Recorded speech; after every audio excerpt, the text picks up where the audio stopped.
The Lewis structure calcium phosphide Ca3P2 has calcium, a metal from the left side of the periodic table, bonding with phosphorus, a nonmetal, from the right-hand side.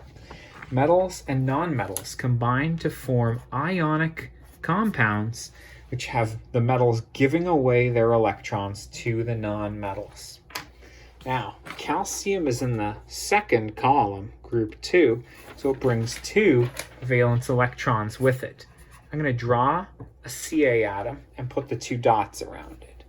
Phosphorus is in group 15. Those bring 5 valence electrons with them.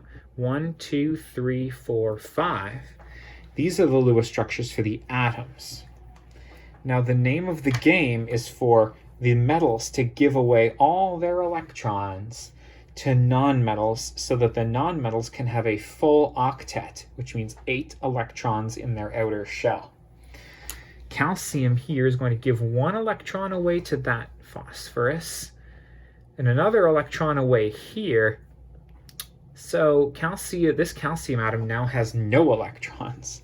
Phosphorus, though, brought 5 and got 2. That's still only 7, so it still doesn't satisfy the octet rule.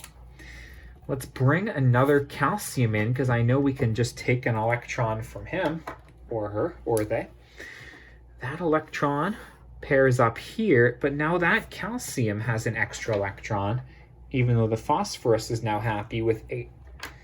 So let's bring in another phosphorus. 1, 2, 3, 4, 5 valence electrons, we said. And this calcium will give its electron away. This phosphorus still isn't happy. He needs 8 as well. And this calcium is spent. All his electrons have been given away. So let's use another calcium with 2 electrons. This is going to be it.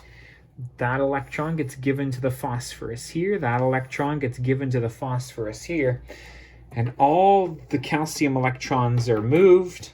All the phosphoruses started with 5 and gained 3 each. That's 8. That's it. This is just showing the transfer. The final Lewis structure shows the ions.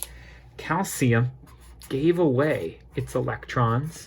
Don't draw any dots. And charged particles in Lewis structures get square brackets with the charge written in the top right corner. Now, there were 3 of them, so I'm going to have to write this out 3 times. No big deal.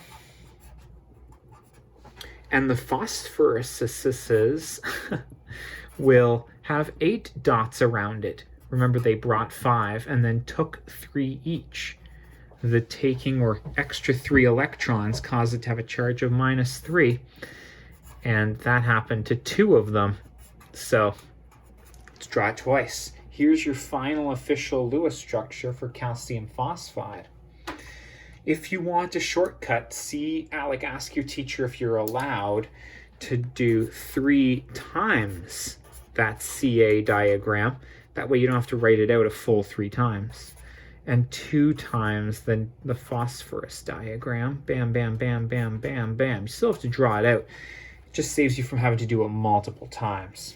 Nice.